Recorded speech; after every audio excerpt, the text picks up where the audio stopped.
তা আমি সকল সচিবের সঙ্গে আলাপ করেছি, কেন হচ্ছে না, এই যে হচ্ছে, এই যে আমরা করেছি, আমরা এখানে একটা করেছি, এবং বেশিরভাগ হলো মন্ত্রণালয়ের ভেতরে, তার ডিপার্টমেন্টের ভেতরে। আমি ডিপার্টমেন্টের ভেতরে না, এটা মানুষের কাছে যেতে হবে। ডিপার্টমেন্টের ভেতরে হলে তো আগের মতো রয়ে গেল, শুধু মাঝখানে একটা কম্পিউটার দেখাইলাম।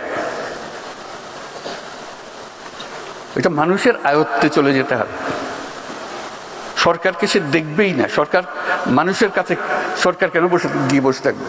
সরকারের সার্ভিস যাবে, সরকার যাবে না। সরকারের প্রযুক্তি যাবে, সরকার যাবে না।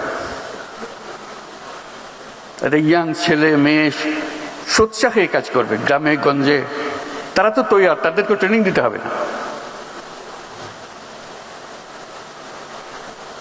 ফয়েজও বলেছে, শিশু বলেছে, আমরা করেছি, আমরা মেনে নিচ্ছি করেছি, কিন্তু আমরা দেখি নাই, আপনারাও দেখেন নাই হয়তো।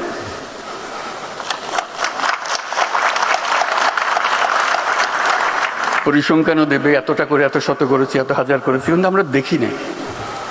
কেউ ঘরে আসে বলে নেই, দেখেন আমি এনআইডিতে যাওয়ার কথা, এখানে টাকা দিয়েছে, আমার এনআইডিতে দিয়ে দিছে। আমি বিশ্বাস করি না যে সেটা পারবে। আমি অবাক হয়ে গেলাম। এই গল্প কেউ ঘরে এসে বলে নাই, বন্ধুকে বলে নাই। যদি হয়ে থাকে তাহলে তো এটা সবার কাছে চলে যাওয়ার কথা। একই জিনিস তো, ও যেখানে সরকারের ধারে কাছে যাওয়ার দরকার নেই। সরকারের কাজ হলো জিনিসটা তৈরি করে দেওয়া, তারপর নাগরিকের কাজ করবে। এখন সরকার যেহেতু চাইছে না সবাই আমার কাছে আসতে হবে, আমার কাছে না আসলে আমার জীবন অসার। সেখানে এটা শক্তি, তথ্য প্রযুক্তির শক্তি।